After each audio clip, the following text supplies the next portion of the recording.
영어가 들리지 않는 이유 4가지에 대해서 제가 한번 생각을 해본 거는 근 2년 동안 영어 커뮤니티를 조금 운영을 했어요. 한국어가 완전 0인, 노베이스인 외국인을 가르친 후기를 좀 들고 올게요. 안녕하세요. 오늘은 영어가 들리지 않는 이유 4가지에 대해서 제가 한번 생각을 해본 것을 이야기 드리면 좋을 것 같습니다. 저는 근 2년 동안 영어 커뮤니티를 조금 운영을 했어요. 많은 사람들이 어떤 식으로 좀 영어 회화를 해야 될지에 대해서 이제 같이 이야기를 나누면서 생각을 해봤어요. 총 4가지가 있는데요. 첫 번째는 단어를 아예 모르는 경우.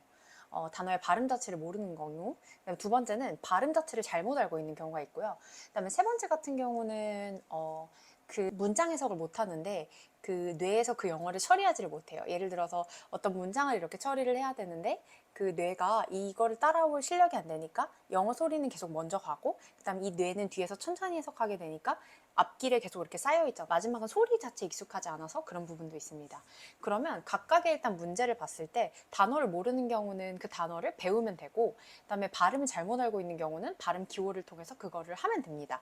세 번째 문장 해석을 못하면 우선 리스닝이 먼저가 아니라 그 스크립트를 보고 이 단어를 조금 이렇게 해석해 보는 게 중요한 것 같아요. 그래서 그 문장 자체가 조금 이해가 되고 내가 좀 익숙해지면 그 다음부터는 이제 귀로 듣는 훈련을 하면 되고요.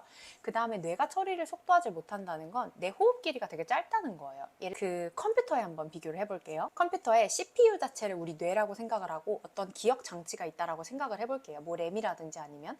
근데 이 기억 장치에 예를 들어 내가 갖고 있는 영어 단어나 이디엄이나 이런 것들이 너무 많아서 어떤 소리가 들어올 때 계속적으로 처리를 한다면 당연히 이렇게 쭉 다 이해를 하잖아요.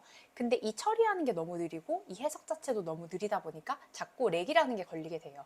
그러면 그 말하는 사람은 계속 말을 할 거고 나는 렉이 걸린 상태로 이거에 대해서 계속 생각을 하다 보니까 여기에 멈춰 있게 되거든요.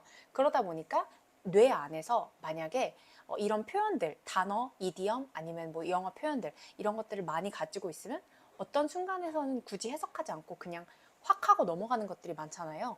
이런 순간들이 많을수록 리스닝 자체가 좀 쉬워지고 이해도 쉬워지고 내가 좀 재밌다 이런 느낌이 들 수가 있거든요. 그래서 이렇게 좀 생각을 해보면 좋을 그 다음에 소리에 익숙하지 않은 경우는 사실 기본적으로 리스닝 자체 시간을 좀 더 많이 투자해주는 게 중요해요. 결과적으로 어쨌든 투입 시간이라든지 그런 거를 무시할 수 없다 보니까 그렇게 투입을 해주면 좋고 그리고 최근에 좀 알게 된 건 결국 영어 듣기를 잘하려면 많은 단어들을 많이 알고 있고 수거도 잘 알고 있고 그 다음에 표현들도 좀 많이 갖고 있으면 결과적으로 다다 좀 도움이 되는 그런 부분. 이제 어떤 공부를 할 때 듣기에서 뭐 집중 듣기, 흘려 듣기 이런 식으로 조금 나누는 경우가 있어요. 유아들의 경우도 또 그런 식으로 하는데요.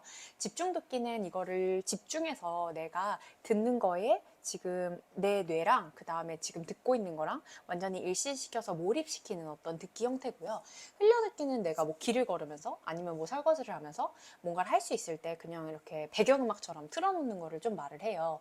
근데 예를 들어서 히어링이 안 된다라고 하는 거는 청각 자체, 감각기관에 문제가 있는데 리스닝이라고 하는 것은 이게 안 된다라고 하는 것은 소리 자체는 사실 문제가 없는데 그 뇌에서 그 이해 속도가 좀 다른 거예요. 그래서 뇌가 이해를 하지 못하기 때문에 이거는 첫 번째 가장 중요한 건 이해를 먼저 해야 된다. 그런 다음에 리스닝 자체의 소리를 많이 듣고 이 소리에 익숙해지고 그 과정을 계속 반복해주면 된다고 생각. 다음번에는 제가 한국어가 완전 0인, 노베이스인 외국인을 가르친 후기를 좀 들고 올게요. 그랬을 때 우리가 영어가 완전 처음에서 시작을 했을 때 어떤 식으로 해야 될지 설명을 이상으로 마칠게요.